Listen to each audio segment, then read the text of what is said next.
في عالم مليء بالظواهر الغريبة والغير متوقعة، هناك بعض القصص التي تظل عالقة في الأذهان لأنها تحمل في طياتها الكثير من الأسئلة التي لا نجد لها إجابة.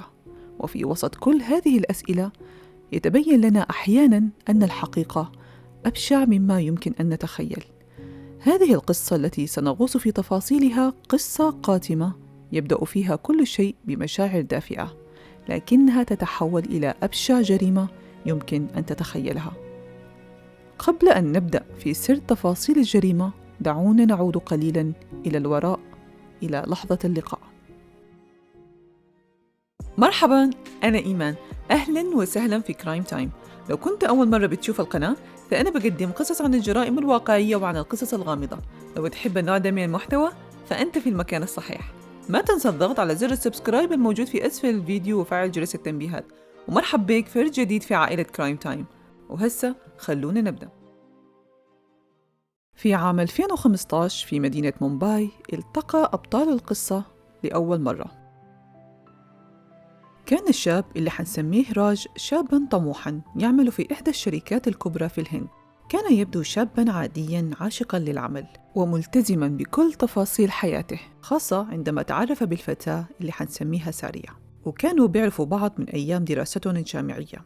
وقد كانت سارية هي الفتاة التي أسرت قلبه من اللحظة الأولى. كان دائماً يتحدث عن جمالها وعن ذكائها وعن كيف أنها كانت تسانده في كل خطوات حياته.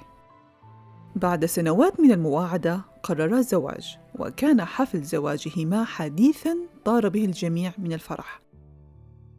كانت حياة راج وسارية مليئة بالأمال والتطلعات، حلموا معاً بمستقبل مشرق يبنوا فيه أسرة صغيرة ويعيشوا حياة هادئة مليئة بالحب. وفي عام 2018 وبعد 3 سنوات من الزواج رزقت سارية وراج بطفلهم الأول اللي أطلقوا عليه اسم أريان. كان قدوم الطفل بمثابة فصل جديد في حياة الزوجين، حيث شعر كلاهما أن العيلة أصبحت مكتملة وامتلأت حياتهم بالسعادة. لكن كما هو الحال في كثير من القصص، ما يبدو مثالياً في الخارج قد يكون بعيداً كل البعد عن الحقيقة. في البداية كان كل شيء على ما يرام، لكن مع مرور الوقت بدأت الأمور تتغير. كان راج مشغولاً دائماً في عمله، كثير السفر ويقضي ساعات طويلة بعيداً عن المنزل، وبسبب شعوره بالتوتر والإرهاق بسبب مسؤولياته المتزايدة بدأت العلاقة بينه وبين سارية تتصدع، وشعرت هي بالإهمال. كان هناك فجوة تنمو بينهما يوماً بعد يوم، فجوة لم يكن أي منهما مستعداً لمواجهتها. كانت سارية تشعر بالحاجة إلى الاهتمام والعاطفة، لكنها لم تجدها في زوجها. ورغم أنها كانت تحب راج بشدة، إلا أن شعور الوحدة بدأ يسيطر عليها. كانت تتساءل دائماً، هل كان هذا هو كل شيء؟ هل يمكن لحياة كاملة أن تبنى على علاقة أصبحت باردة وموحشة؟ ثم ظهر في جاي، اللي هو كمان اسم مستعار حنطلقه على الشخصية الثالثة الرئيسية في القضية. كان في جاي زميل سارية في العمل، والذي كان يعرف كيف يثير اهتمامها. كان يتحدث إليها عن تفاصيل الحياة التي كانت تفتقدها مع راج، وكان يقدم لها الدعم الذي لم تجده في زوجها. يعني ببساطة كان في جاي زي الشيطان اللي بيوشوش في أذن سارية كل يوم. بدأ الحوار بينهما يزداد عمقاً، وبدأت سارية تشعر أنها وجدت في جاي شيئاً لم تجده في راج، ألا وهو الاهتمام. لم تكن سارية في البداية تخطط لخيبة أو خيانة، لكنها أصبحت في حالة من التشتت الداخلي. كانت تحب زوجها، ولكن من جهة أخرى أصبحت العلاقة بينهما مجرد روتين ممل.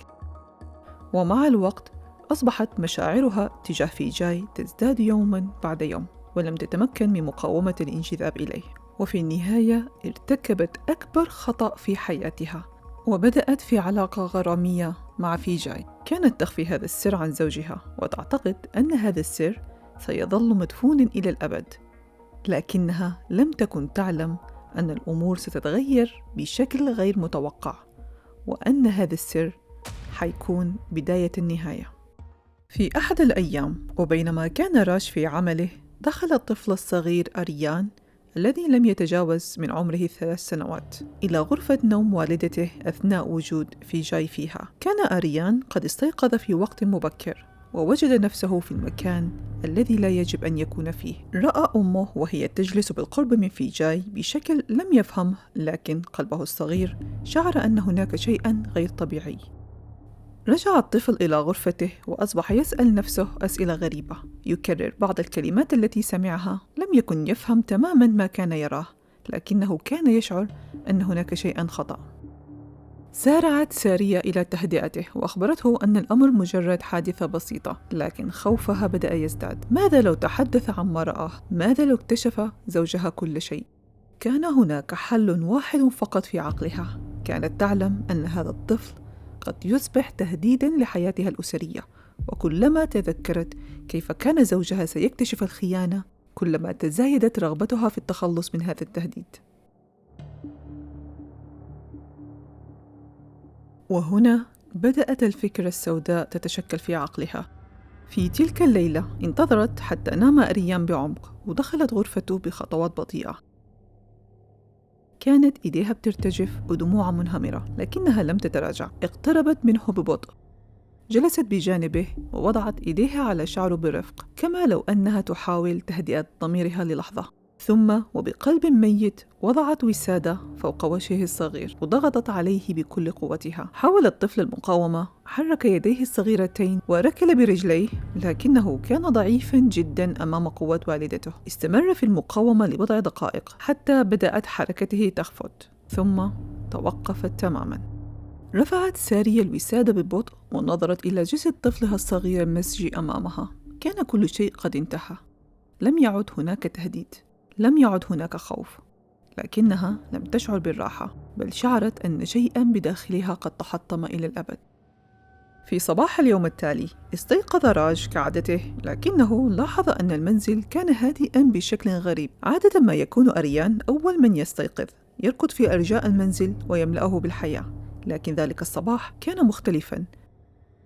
اقترب راج من غرفة ابنه فوجد سارية جالسة بجوار السرير بملامح شاحبة وعيناها محمرتان. بدا عليها الحزن والارتباك قبل أن تخبره وهي تبكي أن آريان لا يستيقظ وأنها لا تعلم ما الذي حدث له.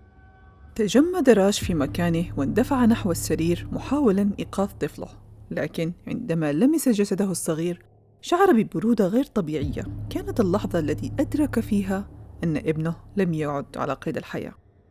عم الصراخ المنزل، ولم تمضي سوى دقائق حتى تجمع الجيران عند الباب بعد سماع صوت انهيار راج. لم يكن أحد يستطيع استيعاب ما حدث.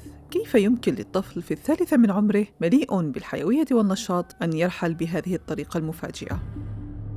في البداية اعتقد الجميع أن آريان مات أثناء نومه بسبب مشكلة صحية، لكن الشك بدأ يتسلسل إلى الأذهان عندما لم تستطع سارية الإجابة على أسئلة الشرطة بشكل واضح. كانت تتلعثم وتبدو مرتبكة بشكل غريب، مما جعل المحققين يشكون في أن هناك شيئاً تخفيه. بدأت أصابع الاتهام تتجه نحو سارية، خاصة بعدما بدأت تظهر تناقضات في أقوالها. فلم يكن أمام الشرطة سوى الانتظار حتى صدور تقرير الطب الشرعي، والذي جاء بمفاجأة صادمة. لم يمت الطفل بسبب مرض أو توقف مفاجئ في القلب، بل توفي بسبب الاختناق. وكانت هذه هي اللحظة التي تغير فيها مسار التحقيق بالكامل.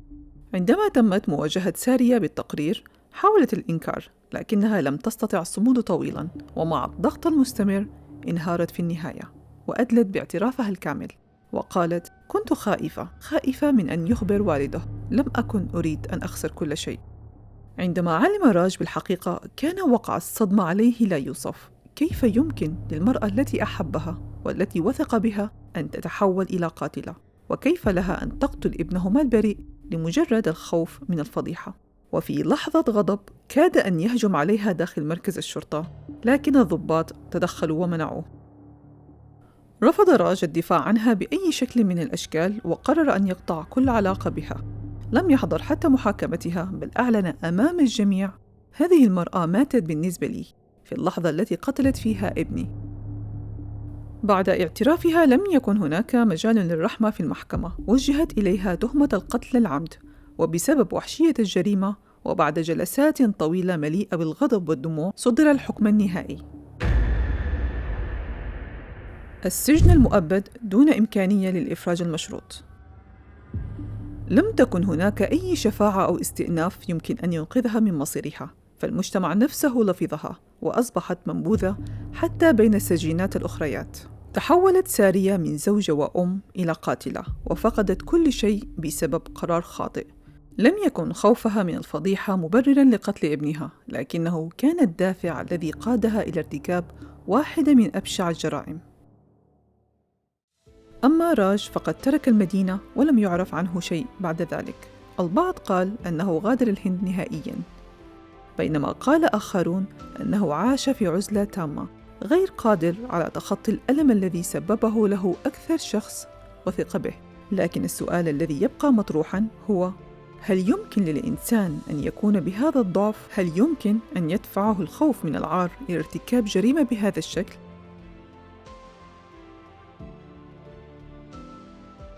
وبكده يا أصحاب بتكون انتهت قضيتنا الليلة. أتمنى تكون قد نالت رضاكم. شاركوني بآرائكم في التعليقات، وما تنسوا الاشتراك في القناة وتفعيل الجرس ليصلكم كل جديد من وقت الجريمة. دمتم في أمان الله. مع السلامة.